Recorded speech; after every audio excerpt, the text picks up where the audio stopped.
এই ঠান্ডার দিনে বাচ্চার খুব ঘন ঘন ঠান্ডা লেগে যাচ্ছে, তার জন্য বাড়ির বড়রা অনেকাংশে মাকে দায়ী করে থাকেন। কথাটা শুনতে একটু হাস্যকর হলেও এই কথাটা কিন্তু অনেকাংশেই প্রচলিত আছে যে মা যদি ঠান্ডার দিনে খুব ভোরে উঠে কুয়াশার মধ্যে হাঁটাহাঁটি করে বা ভোরবেলায় জলে হাত দিয়ে অর্থাৎ কাপড় কাচা, বাচ্চার আগের রাত্রে যেসব কাঁথা কাপড় যেগুলো থেকে থাকে, তাছাড়া মায়ের বাসি কাপড় টাপড় কাচা এবং বাসন ধোয়া অর্থাৎ জল ঘাটা, জল নিয়ে যে জাতীয় কাজগুলো সেগুলো মা যদি প্রচুর পরিমাণে করে থাকে তাহলে বাচ্চার খুব ঠান্ডা লেগে যায়।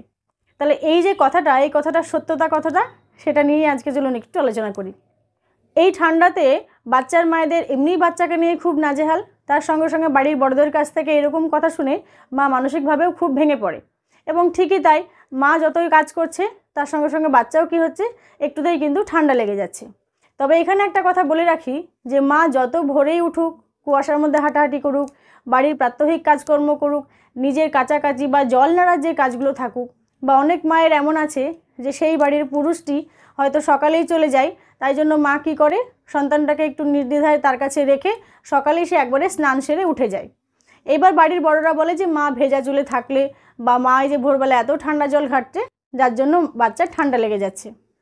আমি বলছি এই কথা আপনি ডাক্তারবাবু যার সঙ্গে আপনার বাচ্চাকে দেখাচ্ছেন, যে ডাক্তারবাবুকে, তার কাছেও জেনে নেবেন এই কথার সরাসরি কোনো কিন্তু সত্যতা নেই। তবে এখানে একটা ছোট্ট কথা মাথায় রাখতে হবে, একটি সন্তান জন্মদানের পর মায়েরই কিন্তু নতুন করে জন্ম হয়। মায়ের নর্মাল ডেলিভারি হোক বা সিজারিয়ান হোক, সেই ক্ষেত্রে মায়ের কিন্তু পুনর্জন্ম হয়ে যায় এবং মা ভেতর থেকে অত্যন্ত কিন্তু উইক থাকে। এই সময় মা যদি ঠান্ডায় প্রচুর জল নিয়ে কাজ করে, ভোরে উঠে হাঁটাহাঁটি করে, বাড়ির কাজকর্ম করে, তার শরীরের ওপর একটু প্রেশার পড়ে, তার সঙ্গে অতিরিক্ত জল ঘাটার কারণে, মাথায় কুয়াশা পড়ার কারণে মায়ের কিন্তু সহজেই ঠান্ডা লেগে যাওয়ার ভয় থেকে যায়। তবে মায়ের ঠান্ডা লাগলেই যে বাচ্চার ঠান্ডা লাগবে এমনও কোনো সত্যতা কিন্তু নেই। কী কথা মাথায় রাখতে হবে, যে মায়ের যদি এই যে জলজনিত কাজ নিয়ে এবং কুয়াশার মধ্যে হাঁটাহাঁটি বা ভোরবেলায় উঠে স্নান, এর জন্য মায়ের যদি মাথা ভারী, মায়ের নাক দিয়ে জল গড়ানো, হাঁচি ফেলা, মায়ের জ্বর জ্বর ভাব, এরকম যদি সহজেই মা আক্রান্ত হয়ে যায়, তাহলে আমরা সকলেই জানি যে ঠান্ডা লাগার অন্যতম একটি কারণ হচ্ছে ভাইরাস। এই ভাইরাসজনিত কারণে বাচ্চা বা মা বা বড়রা প্রত্যেকেরই ঠান্ডা কম বেশি লেগে থাকে। তাহলে মার যদি এই সমস্যাগুলো হয়ে থাকে যে ভোরে ঠান্ডার মধ্যে কাজ করলে, স্নান করলে মায়ের একটুতে ঠান্ডা লেগে যাচ্ছে, সেক্ষেত্রে কিন্তু ভাইরাসজনিত কারণে, কখনোই বলছি না যে মায়ের সঙ্গে সরাসরি বাচ্চা কানেক্ট হওয়ার জন্য ঠান্ডা লাগবে, সেটা নয়, ভাইরাসজনিত কারণে বাচ্চার কিন্তু ঠান্ডা লেগে যেতে পারে। মা সবসময় হয়তো হাত ধুতে পারছে না, বা হয়তো বাচ্চাকে কোলে নিয়েই হাঁচি ফেলে দিল, বাচ্চাকে একটু মাতৃসুলভ আচরণে সে আদর করে ফেললো, চুমু খেয়ে ফেললো, যার জন্য কিন্তু বাচ্চার ঠান্ডা লেগে যেতে পারে। তবে কোনো মায়ের যদি এই ভোরবেলায় কাজ করা, স্নান করা, অতিরিক্ত জল ঘাটার কারণে কোনো রকম ঠান্ডা লাগার সমস্যা না থেকে থাকে, তাহলে বাচ্চারও কিন্তু এই কারণে ঠান্ডা লাগার কোনো সমস্যা থাকবে না।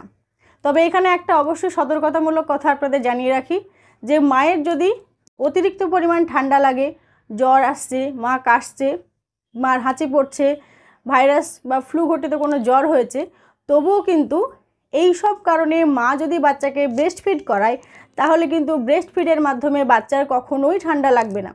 তাই যদি অত্যন্ত কাশি বা হাঁচি বা নাক দিয়ে জল পড়ার সমস্যা হয়, সেক্ষেত্রে মা নাকে কিছু বেঁধে বা মাস্ক পরে বাচ্চাকে কিন্তু ব্রেস্ট ফিড যেমন করায় তেমনই করাবে এবং বাচ্চাকে যেমন আদর করে সেটা তেমনই করবে। তবে চেষ্টা করবে এই সময়টা বাচ্চাকে প্রয়োজনের অতিরিক্ত, বাচ্চার খুব একটা কাছে কাছে থাকবে না, এবং সেই কটা দিন নিজের সাবধানতা অবলম্বন করার জন্য, নিজের ভালো থাকার জন্য জলটা একটু কম নাড়বে। তবে কোনো অংশেই যেন এই মুহূর্তে বাচ্চার ঠান্ডা লেগে যাবে সেই ভয়ে ব্রেস্ট ফিড বন্ধ করবেন না। আপনার যদি ভোরে উঠে কাজ করতে সুবিধা হয়, বাচ্চাকে সারাদিন দেখভাল করার সুবিধা হয়, তবে অবশ্যই ভোরে উঠুন। তবে এই সাবধানে, এই ঠান্ডা চট করে যে কারো লেগে যেতে পারে, তাই বাচ্চার খেয়াল রাখার সঙ্গে সঙ্গে নিজেরও খেয়াল রাখুন, সাবধানে থাকুন, নির্দ্বিধায় মাতৃত্ব অনুভব করুন এবং এই মাতৃত্বের জার্নিটা পার করুন। তার সঙ্গে সঙ্গে আমার সঙ্গে থাকবেন, কোনো প্রশ্ন থাকলে অবশ্যই জানাতে ভুলবেন না।